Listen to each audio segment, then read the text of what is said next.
bersama dalam pembangunan ini. Jemaah yang kami hormati, kita senantiasa berdoa kepada Allah Subhanahu wa Ta'ala. Semoga ilmu yang kita pelajari menjadi ilmu yang bermanfaat buat kehidupan kita, keselamatan kita di dunia dan akhirat insyaallah. Karena apa? Karena ilmu itu kalau tidak diamalkan maka seperti pohon yang tidak berbuah. Buahnya harus manis, buahnya harus yang baik. Jangan sampai kita sudah belajar tapi tidak satupun dari apa yang kita pelajari, apa yang menjadi pelajaran penting di dalam kita thalabul ilm tidak pernah kita amalkan. Baik, kita lanjutkan di hadis yang kedua dari lembaran yang kita miliki, yaitu menjalankan hukum terhadap manusia menurut lahirnya. Ya. Jadi kemarin kita membahas tentang bagaimana kewajiban kita untuk melihat, untuk menghakimi dan menghukumi seseorang itu sesuai dengan zahirnya, sesuai dengan zahir, apa yang terlihat dan nampak saja. Dan ini adalah perintah Allah Subhanahu wa Ta'ala. Tidak boleh kita menghukumi yang tidak nampak, yaitu yang apa? Hati seseorang, batin seseorang, kita tidak bisa menghukumi. Maka dalam Islam anjurannya adalah kita harus menjalankan hukum terhadap sesama manusia sesuai dengan apa yang ada di zahirnya saja. Hadis kedua adalah wa an Nabi Abdullah Tariq ibnu Asyam radhiyallahu anhu qala. Ketemu apa? Ada kan? Yaitu dari Abu Abdullah Tariq ibnu Asyam radhiyallahu anhu, katanya berkata, radhiyallahu anhu berkata, sami'tu Rasulullah sallallahu alaihi wasallam yaqul, saya mendengar Rasulullah sallallahu alaihi wasallam bersabda, man qala la ilaha illallah, barang siapa yang mengucapkan kalimat la ilaha illallah, wa kafara bima yu'badu min dunillah, dan mengingkari, mengkufuri apa yang disembah selain Allah Subhanahu wa Ta'ala, haruma maluhu wa damuhu, haram baginya harta dan darahnya, wa hisabuhu 'ala Allah, wa hisabuhu 'ala Allah, hisabnya kita serahkan kepada Allah Subhanahu wa Ta'ala. Hadis riwayat Muslim. Jadi di sini hadis menjelaskan tentang apa sekalian? Wujubul bara'ah minal ma'budatil batilah jami'an. Kita harus mengkufuri semua yang disembah selain Allah Subhanahu wa Ta'ala. Kita harus mengkufuri semua sesembahan-sesembahan selain Allah Subhanahu wa Ta'ala. Oleh karenanya baginya diharamkan hartanya dan darahnya. Jadi kalau kita sudah mengetahui, melihat ya, ada seseorang yang sudah membebaskan dirinya dari sesembahan selain Allah, maka baginya haram darah dan hartanya. Dilindungi apa? Hartanya dan darahnya oleh Allah Subhanahu wa Ta'ala. Hisabuhu 'ala Allah, maksudnya apa? Wa hisabuhu 'ala Allah, hisabnya untuk rinciannya untuk dalam hatinya semuanya kembalinya kepada Allah Subhanahu wa taala. Mungkin ya kita nggak tahu bagaimana niatnya, bagaimana hatinya, kita nggak tahu. Semuanya kita serahkan kepada Allah Subhanahu wa taala. Ini yang berarti apa? Orang harus menilai dari zahirnya. Selama dia tidak musyrik, selama dia tidak menyekutukan Allah dalam beribadah. Menyekutukan itu apa? Menjadikan tandingan-tandingan dalam sesembahan selain Allah, menjadikan sekutu-sekutu dalam ibadah selain Allah, maka dia termasuk yang mendapat perlindungan dari Islam. Apa yang dilindungi? Hartanya dan darahnya. Tidak boleh kita rampas hartanya, tidak boleh kita curi hartanya, tidak boleh kita makan hartanya dengan batil, dengan tidak halal. Jadi kalau kita ada yang membohongi, ada yang berkhianat terhadap seorang mukmin, maka dia adalah dosa besar. Jadi kalau sudah dia muslim, kalau dia sudah mukmin, tidak ada sedikit pun alasan kita semua untuk makan hartanya dengan yang batil. Ya ayyuhalladzina amanu la ta'kulu amwalakum bainakum bil batil. Hai orang yang beriman, janganlah kalian makan di antara harta kalian dengan cara yang batil. Yang batil.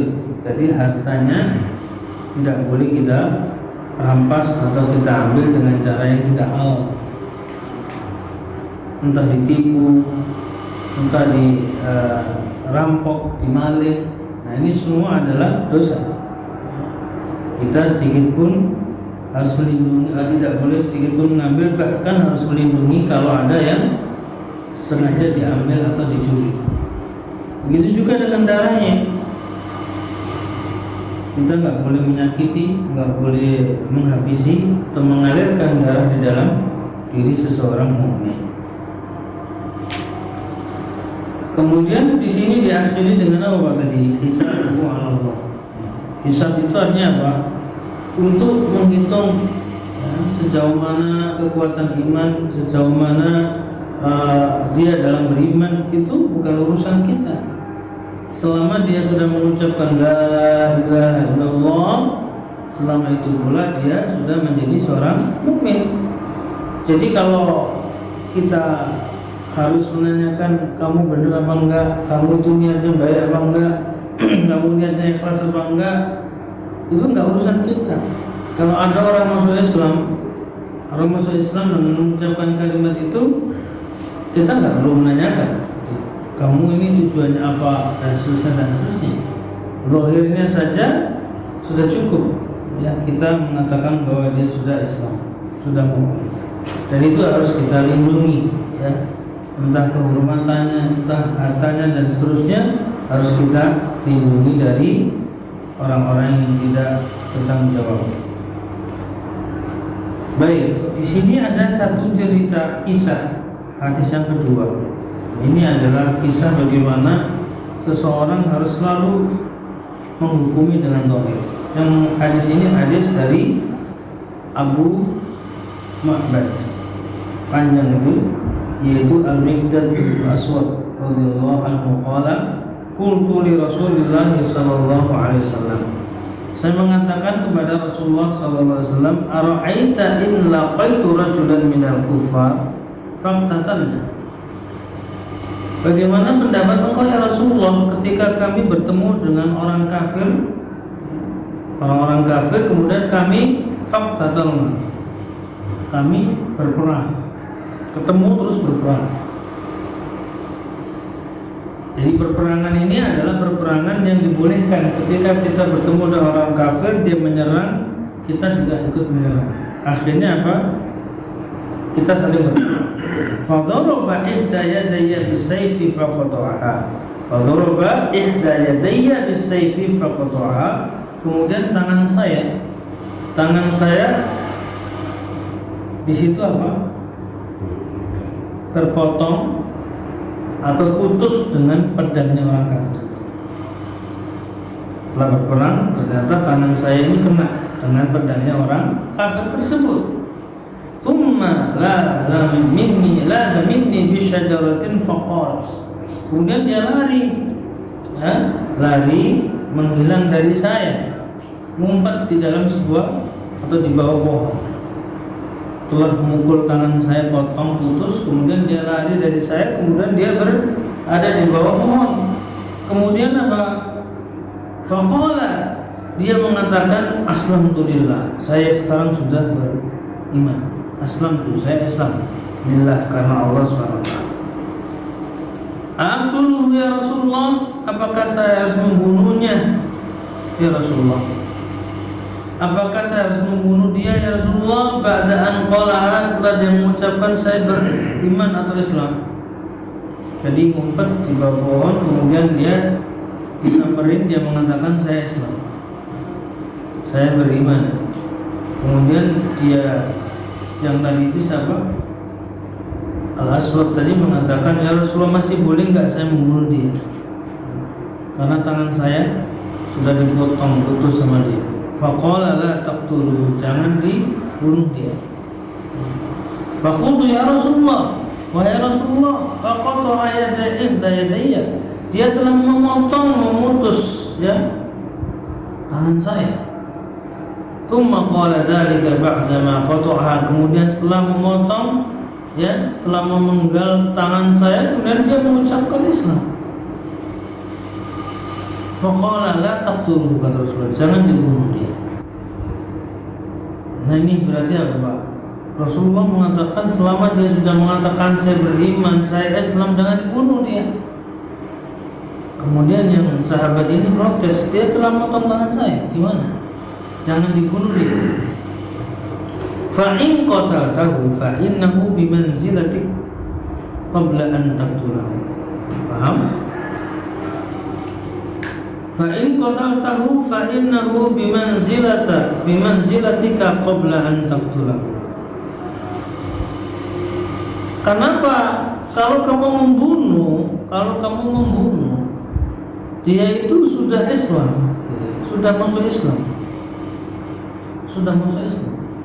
Jadi kalau orang sudah menyatakan dirinya masuk Islam, maka dilarang untuk kita perlakukan seperti yang tadi disebutkan, mengalirkan darah atau menyakiti. Satu, itu penting sekali. Kalau seandainya Anda harus membunuh dia, maka dia itu sudah pada posisi status sebagai seorang Islam. Wa innaka bimanzilatihi qabla an yaqula kalimatahu allati qala.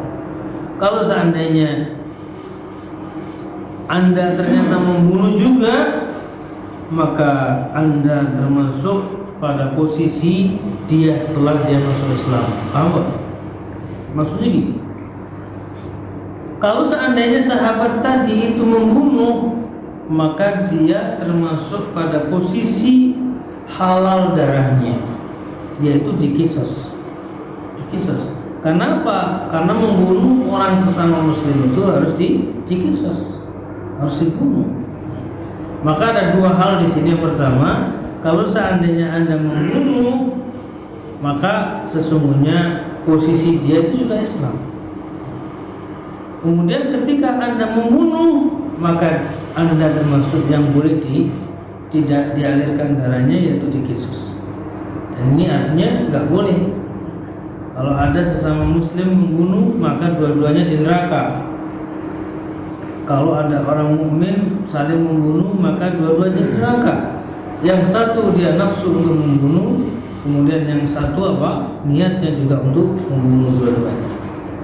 Nah ini di sini juga begitu. Ketika dia ingin membunuh tadi orang yang memotong tangannya, karena dia sudah Islam, haram darahnya. Kemudian ketika Anda terpaksa harus membunuh juga, Anda ini posisinya harus dikisos. Kenapa? Karena Anda sudah Islam. Kalau seorang Islam membunuh seorang muslim, itu harus dikisos, dibunuh juga. Dan ini pentingnya kita memahami, jangan sampai kita merasa bahwa membalas gitu ya, karena dia potong tangan saya, menyakiti saya saya akan membalas dia. Nggak boleh, karena dia sudah menyatakan dirinya seorang muslim. Nah, pada posisi dia memotong tangan, dia itu muslim belum? Orang kafir itu pada posisi memotong tangan sahabat itu sudah muslim belum? Ya. Maka tidak berlaku qisas di situ. Paham? Jadi qisas itu artinya apa? Tangan dengan tangan, mata dengan mata, telinga dengan telinga, hidung dengan hidung. Kalau ada seorang muslim motong tangan seorang muslim, harus dipotong tangan juga, namanya qisas. Ya.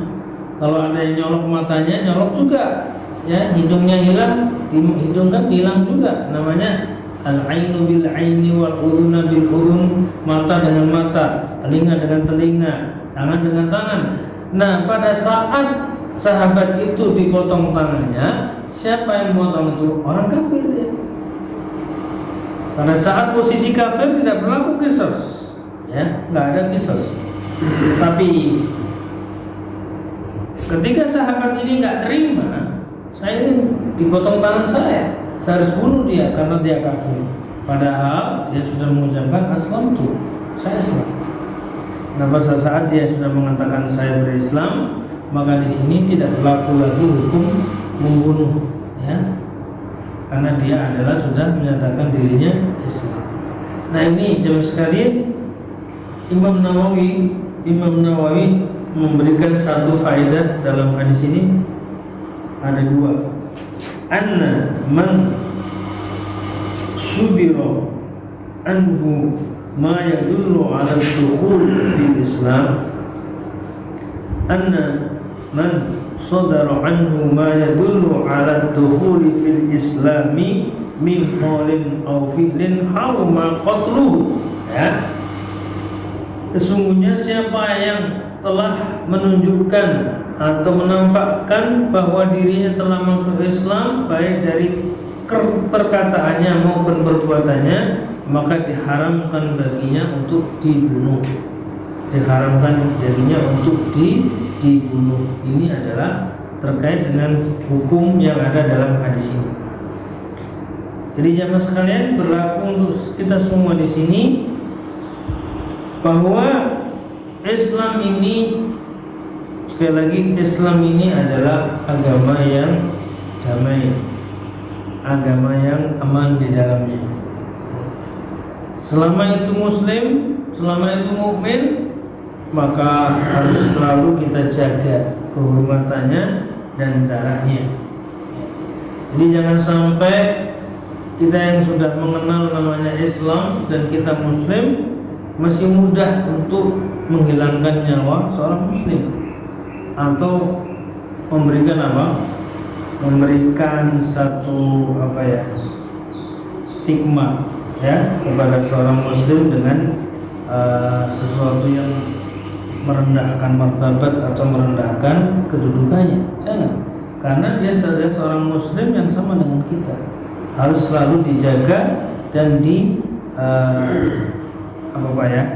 kedudukannya selalu kita hormati.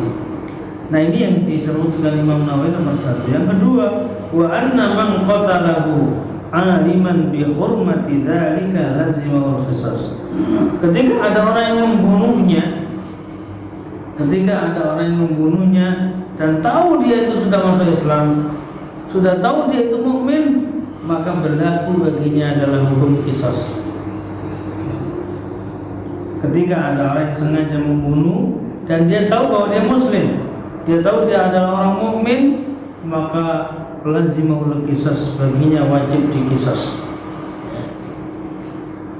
Paham ya? Qisas itu adalah membunuh dengan dengan syarat karena dia telah melakukan pembunuhan sebagai seorang mukmin. Wa man kana jahilan, barang siapa yang tidak tahu, atau muta'awwilan, wajibat alaihi dia. Barang siapa yang tidak tahu kalau dia muslim, atau kurang tahu kalau dia itu muslim, atau mengira-ngira kalau dia enggak muslim, maka baginya wajib membayar diat, yaitu denda. Harus bayar denda kalau dia enggak tahu kalau dia ternyata seorang muslim. Berarti meninggal, membunuhnya tidak dengan sengaja. membunuhnya tidak dengan sengaja karena dia tidak tahu kalau dia seorang muslim.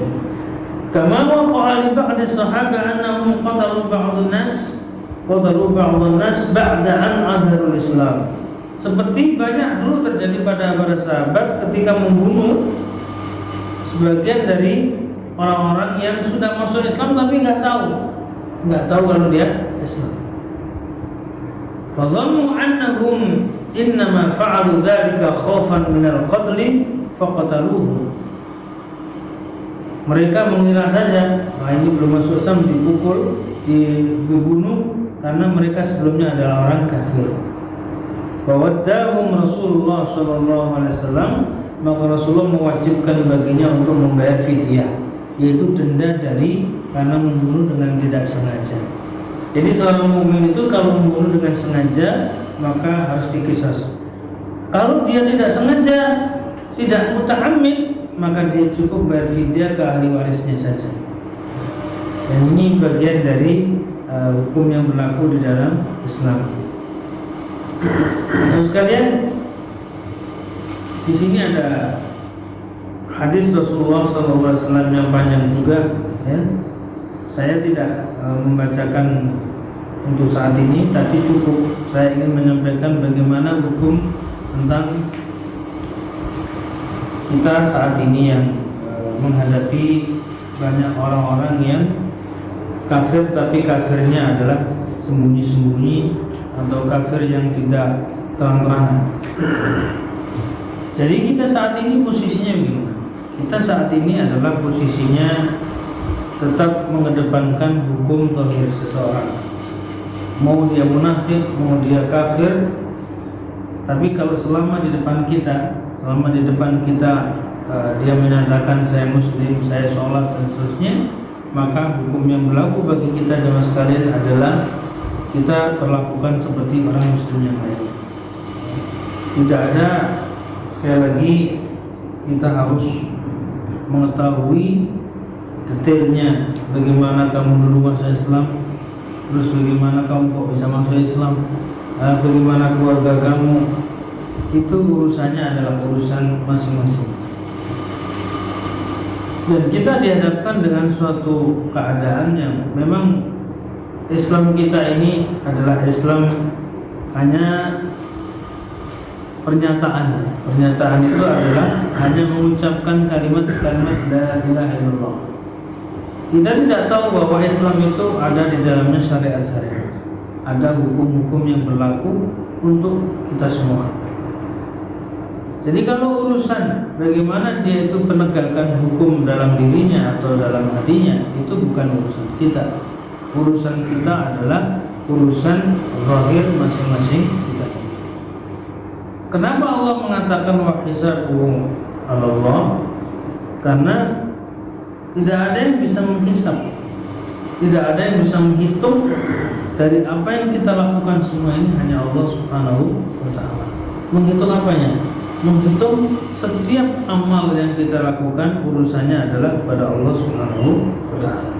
Dan ini penting bagi kita dalam menilai seseorang. Saya juga berusaha untuk menilai seseorang itu zahirnya saja.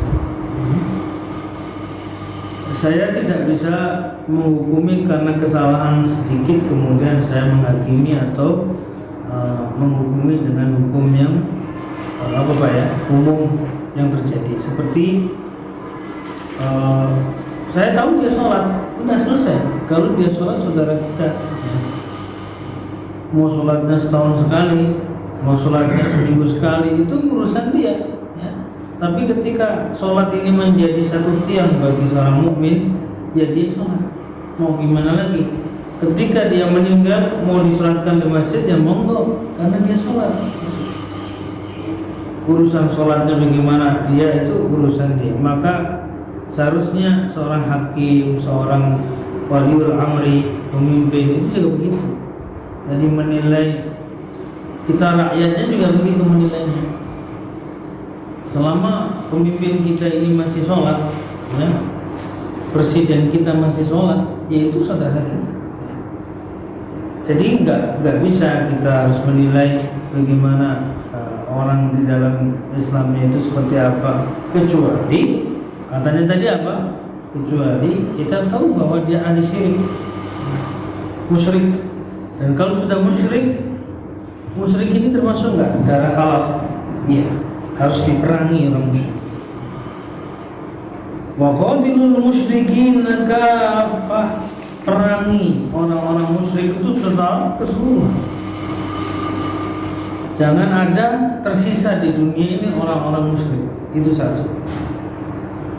Orang kafir dengan musyrik bedanya apa? Ya. Kalau kafir itu jelas dia adalah tidak meyakini akan Allah Subhanahu wa taala yang memiliki kekuasaan, keagungan dan kemuliaan. Ingkar sama keberadaan Allah Subhanahu wa taala. Jadi kalau orang kafir ini sudah jelas musuh kita yang harus diperangi yang pertama orang kafir, karena mengingkari wujudnya Allah, adanya Allah Subhanahu wa taala. Pertanyaannya, apakah sekarang ini ada orang kafir? Sekarang ini ada nggak orang kafir yang nggak percaya sama Allah Subhanahu wa taala? Ya kalau kita bicara komunis, ya komunis itu yang kafir. Karena orang komunis tidak percaya kepada adanya Allah Subhanahu wa taala. Ada lagi Zionis, komunis, semua itu sama. Maka ketika kita bicara orang kafir saat ini, maka kita jarang menemukan di hadapan kita orang yang mengaku saya kafir. Kalau orang yang masih mengakui adanya Tuhan, adanya Allah, itu bukan kafir. Bukan kafir. Jadi itu ada kategori musyrik, dan musyrik ini harus diperangi juga sama dengan orang.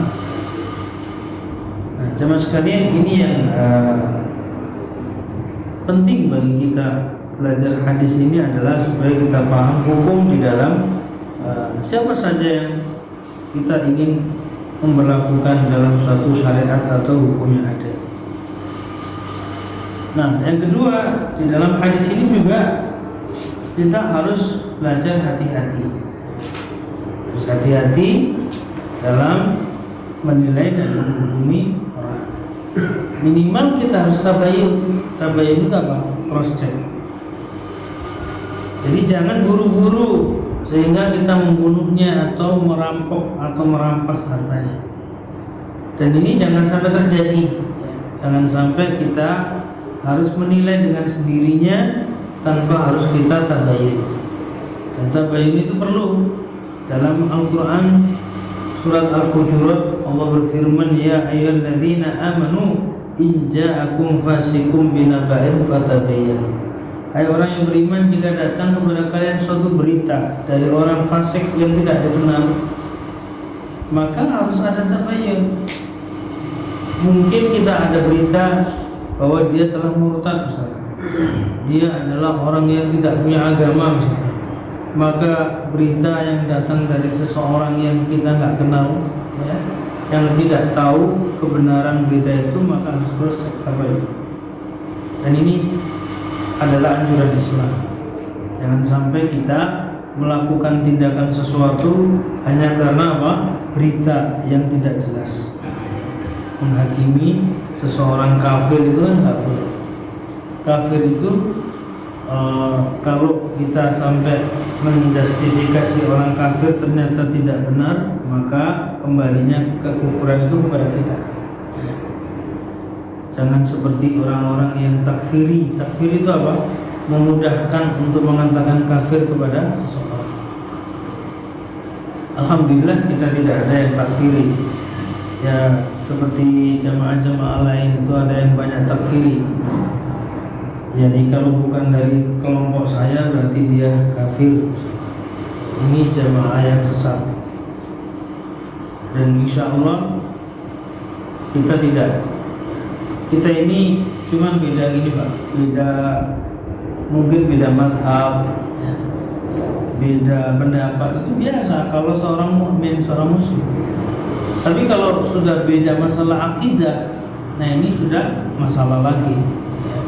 Makanya ketika saya mendengar bahwa dia akidahnya sesat, saya tidak buru-buru, ya. tidak buru-buru mengatakan dia keluar dari Islam, tidak, tapi harus dicek dulu.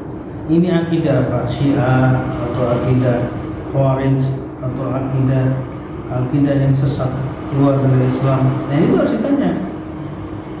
Jadi sekarang ini kan banyak kelompok-kelompok yang dianggap itu adalah aliran sesat. Yang seperti apa aliran sesat yang keluar dari Islam? Jadi ini jangan sampai saling menuduh sehingga tuduhan itu adalah tidak berdasar. Misalkan entar jamaah Islam Islam dan Kari ya. Sekarang kan LDI ya. Islam Jamaah. Karena Islam Jamaah ini kan dasarnya cuma satu, bahwa nanti di akhir zaman itu umatku akan terpecah menjadi 73. 72 masuk neraka semua, yang satu masuk surga. Siapa itu? Jamaah. Islam Jamaah. Maksudnya itu dia mengambil dari hadis itu, sehingga hanya dia sendiri yang bisa masuk surga karena dia mengambil jamaah. Jamaah itu adalah yang mengikuti ajaran Rasulullah dan para sahabat. Tapi dia ambil Islam Jamaahnya, sehingga dia mengatakan bahwa ini yang paling benar. Dan ini juga keliru mengkafirkan seseorang hanya karena memahami sesuatu yang keliru. Tapi kita tidak, alhamdulillah kita tidak mengkafirkan. Dan jangan kalimat kafir ini keluar dengan mudah dari lisan kita. Ya jangan, karena meskipun dia mengkafirkan kita juga nggak boleh mengkafirkan dia. Yang terserah urusan dia adalah urusan dengan Allah SWT. Kalau dia sholatnya berbeda, ya itu juga urusan dia dengan Allah SWT. Terus bagaimana kita bersikap kalau ada orang yang kafir tapi kita tidak kafirkan? Itu berbahaya juga. Kita nggak boleh mengkafirkan, tapi kalau ada orang kafir kita juga harus mengkafirkan. Misalkan dengan terang-terangan saya murtad, harus dikafirkan dia murtad. Misalkan Bapak mengatakan Presiden Amerika, kita ragu-ragu dia bukan kafir, salah juga kita. Dia itu jelas kafir. Kafir adalah huruf kepada Allah Subhanahu wa Ta'ala. Jadi bahasa kafir kadang-kadang agak sedikit kasar gitu ya, kasar. Tapi itu berlaku. Kalau kita lebih lembut non Muslim gitu, sama aja. Orang bilang non Muslim dengan kafir itu sama saja. Dia bukan Islam alias kafir. Nah ini yang kita harus juga menjaga sama sesama Muslim. Muslim itu apa saja, ada Muslim ini, Muslim itu ya Muslim. Maka kita tetap menjaga hubungan dengan yang baik, jangan sampai kita saling menghujat atau menuduh.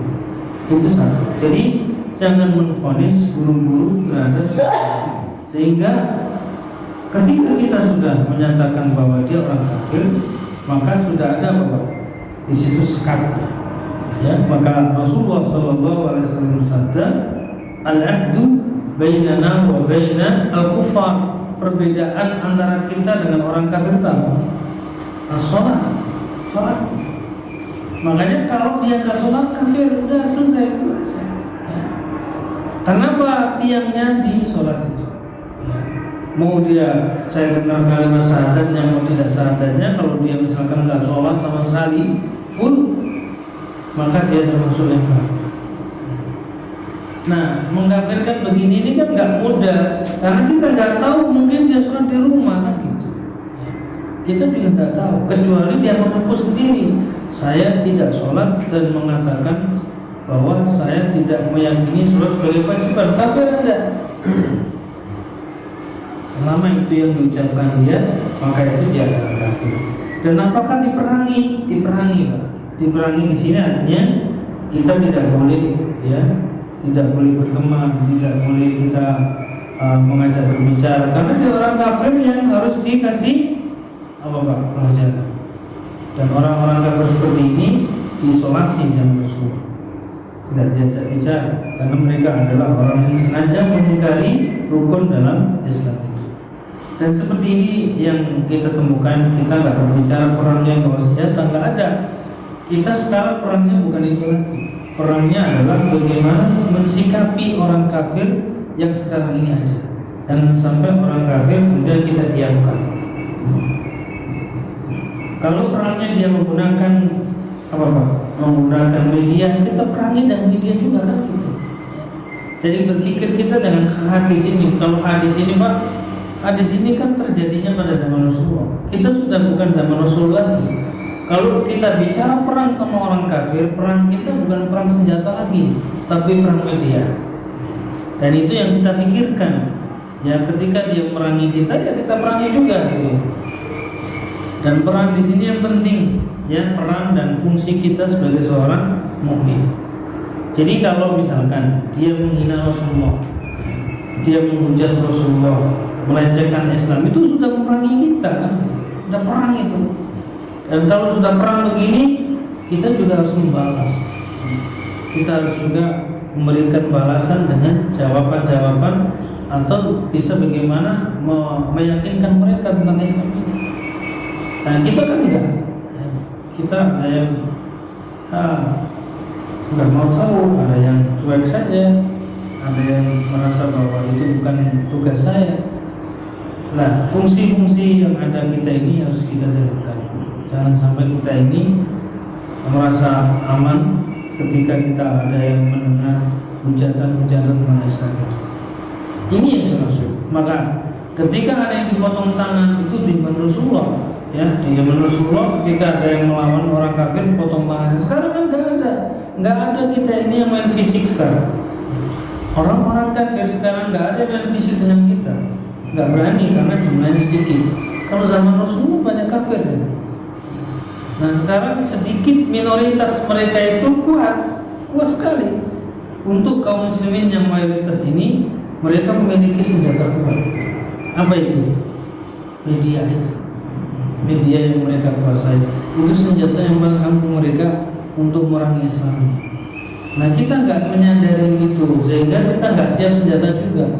Ya, kita ini konsumen saja, sebagai konsumen saja yang menikmati hasil mereka, sehingga kita nggak merasa tiap hari itu ada serangan-serangan kepada generasi kita. Ini kita nggak sadar, sehingga kita tidak melakukan apa-apa terhadap mereka.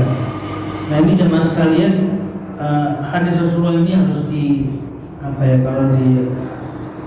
dibuat jangan sampai diartikan dengan seperti ini saja sehingga kita kayaknya menerjemahkan hadis yang sudah lama, kita nggak ada kolerasinya dengan sekarang.